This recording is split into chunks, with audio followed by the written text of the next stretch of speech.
I noticed that you've got reusable packaging as part of your whole methodology. So we can assume that James Heeley is a brand that's environmentally aware, as you're just saying. Yeah, it's environmentally aware. It's not to say that we provide a solution. Again, I don't have enough knowledge to say this is the way forward. But I just think it's just about thinking.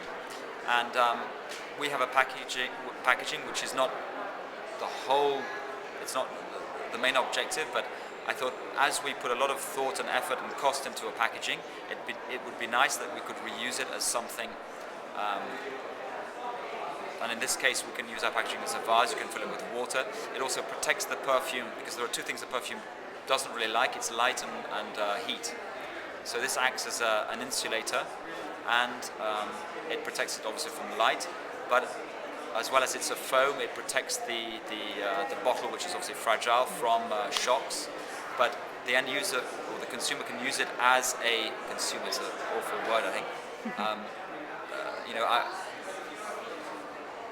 People who buy the perfume can use it as they don't have to throw away the packaging. So it can be used as a vase or as a pen pot, or just putting in, paper clips or whatever. And it's also a way of thinking. And even though it's a synthetic material, it's a material which is made in Europe, in England, in fact. And it's a foam which is basically 80% nitrogen, and that means to say that it's a synthetic material, which is polyethylene, which is injected with nitrogen, which is very clean. The majority of air that we breathe is made from nitrogen, so it's very clean, and it expands, so it's full of air, basically, full of nitrogen, and which means it's a very efficient way of using a synthetic product, which is again quite similar to perfume. Is that we use synthetics in an intelligent way. Fantastic. And when it comes to the perfume, of course, that's what people will be wanting to hear about.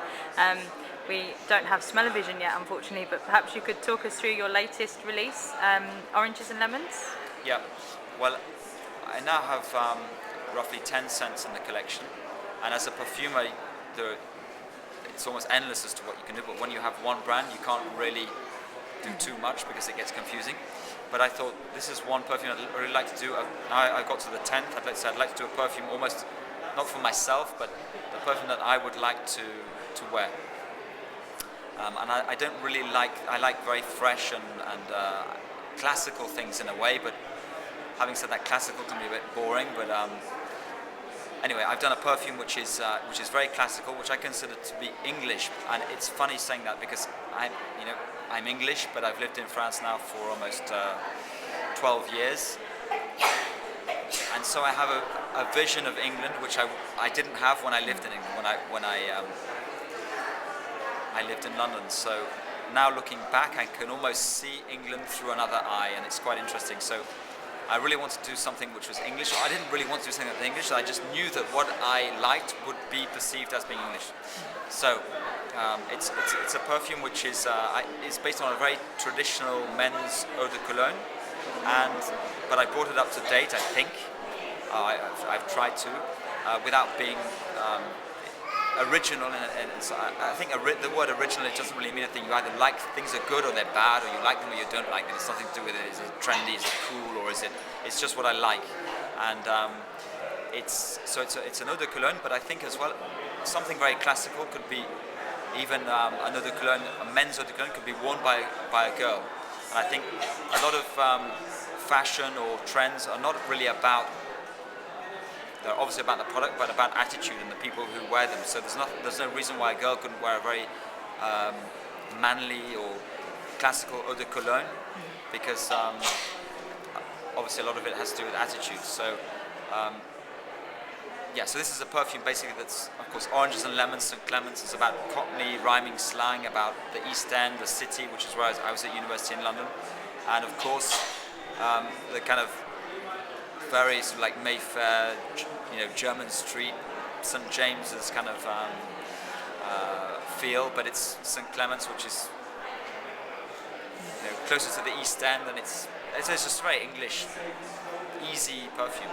I must admit, it spoke to me instantly on that level. I was raised in the East End, and of course the rhyme instantly spoke to me. And then you have the barbershop traditions, as you're saying, of Jermyn Street. So it did speak to me as an English person. So it will be interesting. Because I've just been, obviously we're in Italy, and I've been trying to explain to Italians what is Cockney and what's rhyming slang. Goodness. And it's like, someone just give up, because it's like just too difficult. Oh, so you should have called me over. I could have given a lesson. Being traditionally a Cockney, yeah. But at the end of the day, I think it's quite a personal story. Well, it's obviously to English. You say oranges and lemons, someone can reply St Clements. So I try and give examples like the dog and a dog and bone is a telephone, and a whistle and flute is a suit. And apples and pears. But even then, it's a bit difficult. Yes. Anyway. But that's also nice, because I think that's one of the important things about fragrance, is that every single person will approach fragrance in a different way, bringing with them their own interpretation, their own memories, and their own kind of olfactive experiences. So it must be interesting for you to hear back from people that have worn your fragrances. And how do you feel when somebody says to you, I wore your fragrance, it made me feel this way, I liked it, I didn't like it? What's your reaction to that? It's like anybody, everybody loves compliments. You can't say, I like your perfume. You say, well, get off my back. Yeah. It's obviously it's fantastic when people like perfume, but as a making perfume, I tried to explain this the other day, and I think I was maybe a bit misunderstood. I had a question which was, how does the consumer influence you as a perfumer, or you as creating a new perfume? And in fact, I said, well, the consumer doesn't influence me, or at the beginning, like any creative process, it would almost be impossible if you were to try and please the consumer. You set out making something because you think you like it, or it's interesting, or you're inspired, or inspired is too big a word, but you just basically like something you discover and you scent. You think, oh, that would be nice to make a scent about that. And if people like it, they like it, and if they don't, they don't. But obviously you hope that people like it, and then by speaking to people, you learn a bit more, and then obviously they end up influencing you. So you can't say that you're detached from the consumer, but it's not the starting point for making a perfume, or it's not mine. And I think somebody said, what is the difference between what we call in France niche perfumery, here they call it perfumery, what do they call it? Art perfumery. Art perfumery, artistica, and a more mass market perfume. And I simply replied that it's mass market companies try and look and anticipate what the consumer is going to buy through testing, through asking a lot of questions and investing a lot of money. And we're in that privileged position as independent perfumers where we don't have to ask that question. We just say, we do a perfume because we're interested, because we like it, and if the consumer likes it, then that's all well and good. If not, and we can't sell it, because we need consumers, obviously, and we need people to like our perfume and buy our perfume in order to do others. But if they don't, it's not really a problem. Either we keep it on the market, we don't really sell much, and it's sort of like trickles along, and that's fine, which I do with some of my perfumes because they're not that easy, which is like a lot of music. Some music can be, it's like one of those, I mean, the best music, I love like Gorillaz and like Plastic Beach. Even, and I'm a fan of the Gorillaz, and I listened to Plastic Beach. I thought this is really like a bit. And then I heard it twice. I thought this is really good, not bad. And then third time it was like good, and fourth time it's fantastic. And I think it's the same with music, perfume, a lot of things that are not that easy to understand. You can end up really, liking a lot. And they take time to win favor, or for people to understand. And I think it's the same with a lot of things, that if it's not that immediate, it's not really important. It's just that you just have to get it out there. And if people like it, they do, and if they don't, too bad. I mean, you do something else. But that's the difference between independent perfume, like independent music, and mass market product, because if you like, the risk isn't the same. We don't launch perfumes. We don't really put them on the market. They kind of happen, and when they happen, they take or they don't take. It's a very different approach.